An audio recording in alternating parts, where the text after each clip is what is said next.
గోపాల్పేటలో నమోదైన ఒక కేసులో ముఖ్యమైన నిందితుల్లో ఒకరిని ఈరోజు అరెస్ట్ చేయడం జరిగింది. ఇతని పేరు కాట్రావత్ వెంకటేష్ నాయక్, తండ్రి పేరు రెడ్డి నాయక్, మూసాపేట్ సుర్తితండా, మూసాపేట్ మండలం సుర్తితండా, మహబూబ్నగర్ చెందిన వ్యక్తి. ఇతను పాట్నాలోని నితీష్ కుమార్ మరియు రాహుల్ పాశ్వాన్ అనే వ్యక్తుల ద్వారా ఈ ధని యాప్ లోన్లో ఉన్న అంటే అప్లై చేసుకున్న వాళ్ళ వివరాలను తీసుకొని వాళ్ళను మోసం చేసి దాదాపుగా సంవత్సర కాలంలో 15 లక్షల రూపాయలు సంపాదించాడు.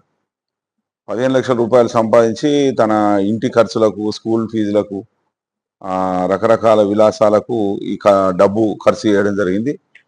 అయితే మిగిలిన 4 లక్షలు మనము ఇంటి మీద రేడ్ చేసి 4 లక్షల రూపాయలు మరియు అతను వాడిన ఈ చీటింగ్ కోసం అంటే ధని యాప్ లోన్ విషయంలో చీట్ చేసినందుకు వాడిన 6 సెల్ ఫోన్లను కూడా సీజ్ చేయడం జరిగింది.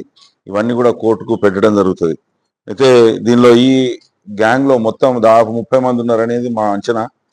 ఈ 30 మందిలో కొద్దిమంది అరెస్ట్ అయ్యారు ఇప్పటికీ, ఇంకా మిగిలిన వాళ్ళని కూడా అరెస్ట్ చేస్తాం. దీనిలో ముఖ్యమైన వ్యక్తి పులియా నాయక్ మరియు రాజు నాయక్, వీళ్ళిద్దరూ ఇతనికి బంధువులు.